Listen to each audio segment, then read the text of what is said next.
दोस्तों, आज की कहानी का सारांश है पतिव्रता नारी की कैसे पहचान करें। आज की कहानी आपको बहुत बड़ी जानकारी देने वाली है, इसलिए मित्रों कहानी को बहुत ध्यान से सुनिएगा। कहानी के लास्ट में 4 बातें आपको ऐसे सीखने को मिलेगी जो आपके जीवन को एक सफल जीवन बना देगी। आपके घर में कभी लड़ाई झगड़े नहीं होंगे और आपके घर में खुशियों की बारिश होगी। जिस घर में लड़ाई झगड़े नहीं होते उस घर में साक्षात लक्ष्मी का वास होता है। दोस्तों चलिए कहानी जानते हैं। एक समय की बात है, एक गांव में शीला की महिमा गाई जाती थी। शीला की महिमा गाई जाती थी। लोग कहते थे कि अगर साक्षात पतिव्रता नारी के दर्शन करना चाहते हो तो देवी शीला के दर्शन करो। थी भी यही बात। शीला की जिंदगी का हर पल अपने पति के लिए था। पति के दर्शन किए बिना वह जल नहीं पीती थी। हमेशा अपने पति के साथ रहती थी, एक छाया बनके। उसका पति कहीं भी चला जाता तो वह कभी कुछ नहीं खाती पीती थी। पूरे गांव में यही चर्चाएं थी, भैया हम अपनी पत्नी लाएंगे तो शीला जैसी लाएंगे, हमारी पत्नी होगी शीला जैसी होगी। शीला को देखो, बिना वह अपने पति को देखे हुए अन्न तक नहीं पीती है। कितनी पतिव्रता नारी है। एक बार वह अपनी एक सहेली के यहाँ गई। सहेली का पति कहीं परदेश गया हुआ था, लेकिन खाने के लिए सहेली ने नाना प्रकार के स्वादिष्ट व्यंजन पकाए थे। शीला यह देखकर हक्की बक्की रह गई। वह तो पति की अनुपस्थिति में एक बूंद तक ग्रहण करने की बात न सोच सकती थी, इसलिए उससे रहा नहीं गया। वह बोली, बहन तुम कैसी स्त्री हो? तुम्हारे पति तो परदेश में हैं और तुमने अपने लिए इतनी तरह के व्यंजन पकाए हैं। भला एक पतिव्रता के लिए यह सब शोभा देता है? सच्ची पतिव्रता तो वह है जो अपने पति को देखे बिना जल तक ना पिए। शीला की सहेली बड़े मुंहफट स्वभाव की थी। दिल की भी वह बड़ी साफ थी। बोली, बहन शीला, यह सब ढकोसलेबाजी मुझसे नहीं चलती है। अगर मैं अपने पति के बाहर होने पर भी अच्छा खाना खाती हूँ तो इसका मतलब यह तो नहीं होता कि मैं उन्हें नहीं चाहती हूँ। मैं तो जैसी खुश उनके सामने रहती हूँ वैसी ही उनके पीछे भी। वो हैं तो भी उतने खुश रहती हूँ, नहीं है तो भी मैं उतने खुश रहती हूँ। अगर कोई मुझ पर उंगली उठाने पर ही तुला होगा तो उसे मैं रोक नहीं सकती हूँ। बाकी यह तो सिर्फ मैं जानती हूँ या मेरे पति की हम एक दूसरे को कितना चाहते हैं। सहेली के इस जवाब से शीला जल भूनकर रह गई। उसने मुँह सिकोड़ कर कहा, यह तो सब ठीक है, लेकिन तुम पतिव्रता नहीं हो। पतिव्रता स्त्री के लिए शास्त्रों में लिखा है कि पति की गैर हाजिरी में वह जल तक न पिए। सहेली ने इसका भी करारा जवाब दिया। बोली, ऐसे शास्त्र मेरे ठेंगे से। अंत में बात यहाँ तक बढ़ गई कि शीला तुनुक कर अपने घर लौट आई। शीला एकदम गुस्सा कर तनमना कर अपने घर वापस आ गई। घर आकर सारा किस्सा अपने पति को बताया। पति भी सुशीला को बहुत चाहता था, उससे बहुत प्रेम करता था और उसकी निष्काम पति भक्ति से बहुत प्रभावित था। फिर भी कभी कभी उसे यह जरूर लगता था कि यह सब ढोंग है। अगर पति 1 महीना घर पर न रहे तो क्या कोई स्त्री बिना अन्न पानी के 1 महीना तक रह सकती है? और उसे लगा कि यह बिल्कुल असंभव है। अगर कोई जिद्दी स्त्री इस बात पर अड़ ही जाए तो जीवित नहीं बच सकती। यह सोचकर पति ने शीला की परीक्षा लेने का विचार बनाया। कई दिनों तक वह तरह तरह से शीला को कसौटी पर कसता रहा, लेकिन शीला हर बार खरी उतरती। कभी वह स्नान देर से करता तो कभी खेत में से दोपहर ढले आता।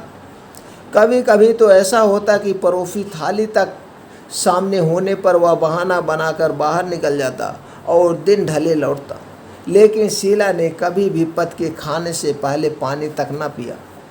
एक दिन शीला के पति ने कहा, आज मेरा मन खीर और पुलाव खाने का हो रहा है, इसलिए खूब इलायची, गरी, मुनक्का, मोवा, फोप डाल के चिरौंजी, किशमिश, केसर जितनी चीज़ें होती हैं खीर बनाओ।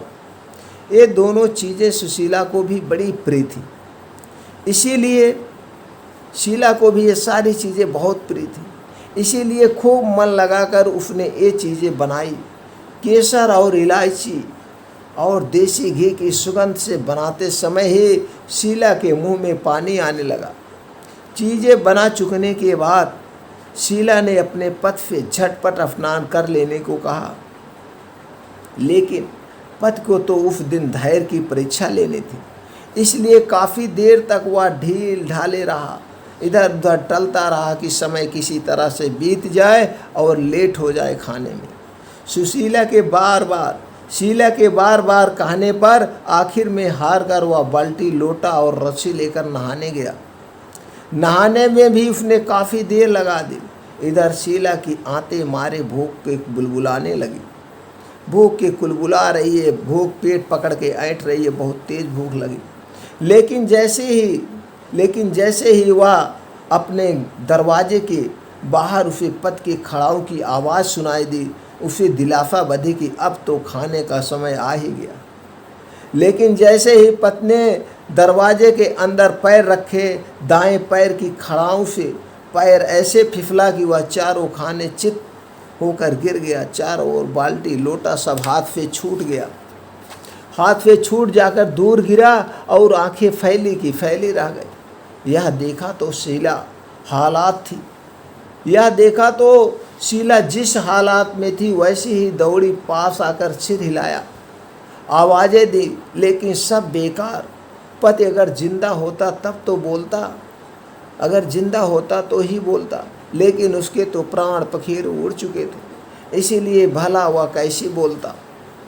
शीला की आंखें डबडबाए आई और गला भर आया। उसका मन हुआ कि धाड़ मारकर रो पड़े, उसका मन हुआ दहाड़ दहाड़ मारकर खूब चिल्लाए, लेकिन तभी उसे खीर और पुए का ध्यान हो गया। रोने का जैसे हुआ तो उसके मन में बात आए कि खीर और पुलाव मैं बना के इतनी बढ़िया रखे हूँ।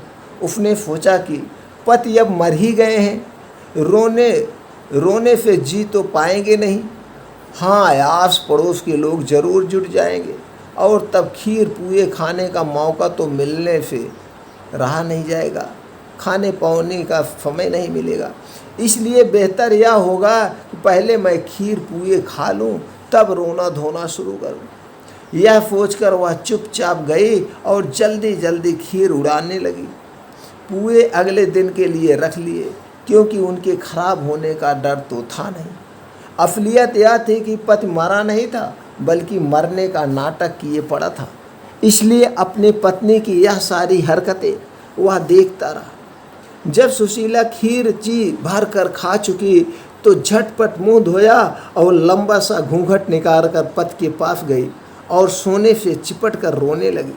उसके सीने से चिपट कर रोने लगी। रोने के साथ साथ यह भी कहते थे, आप हमें छोड़कर चले गए, अब हम किसके सहारे रहेंगे, अब हम कहाँ से अच्छे अच्छे खाने खाऊंगी, हमें कौन अच्छे अच्छे कपड़े देगा, हमारा ज़िंदगी बर्बाद कर दिया, आप हमें छोड़कर पहले क्यों चले गए। जैसे कि गांव की औरतें रोती हैं, वह इसी तरह से बहाने एक एक बना के खूब दहाड़ के रोने लगे। उसका पति कुछ देर तक तो उसके नकली प्रेम और दुख को सहन करता रहा, लेकिन अंत में उससे रहा ना गया और जैसे ही शीला ने अपना जुमला तुम तो चले गए प्रधान कह के ख़त्म, अब किसके साथ मैं रहूं, किसके साथ रहूंगी, किसके साथ खाऊंगी, किसके साथ पीऊंगी, हमें कौन खिलाएगा। वैसे ही उसके पति ने उसी मिलता जुलता एक जुमला जड़ दिया। पति का जुमला था, खीर चखूँ खीर कैसी लगी, खीर चखूँ खीर कैसी लगी, खीर खा के बताओ स्वाद कैसा है। अब तो शीला की ऐसी हालत हो गई, काटो तो खून तक निकले। उसे क्या पता था कि उसका पति नाटक किए पड़ा है और उसकी परीक्षा ले रहा। मन ही मन वह रह रह कर अपने आप को कोसती रही कि यह क्या किया, क्यों ना जबान पर काबू रख कर बुद्धि से काम किया। और उसके बाद फिर कभी किसी ने शीला के मुंह से शीला के मुंह से अपने पतिव्रत धर्म की तारीफ नहीं सुनी। पहले जैसी डींगे हाँकना अब शीला ने बंद कर दिया। तो दोस्तों, आपने देखा पतिव्रता स्त्री की कहानी, कलयुगी पतिव्रता स्त्री की कहानी आपको कैसी लगी? क्या आपको भरोसा है? कहानी अगर आपको अच्छी लगी तो मित्रों ये कहानी ज़्यादा से ज़्यादा लोगों तक पहुँचाएं। सब इस कहानी का आनंद भी लें और जानकारी भी लें। दोस्तों, आनंद हंसना हंसाना हमारा काम है। हंसिए, जितने आप हंसेंगे उतने आप स्वस्थ रहेंगे। फिर मिलते हैं ऐसे और ही दोस्तों हास्यप्रद कहानी के साथ अगले कहानी में, अगले वीडियो में। चैनल को सब्सक्राइब करके बेल आइकॉन का बटन ऑन कर दीजिए, जिससे हर एक वीडियो की नोटिफिकेशन आप तक पहुंच जाए।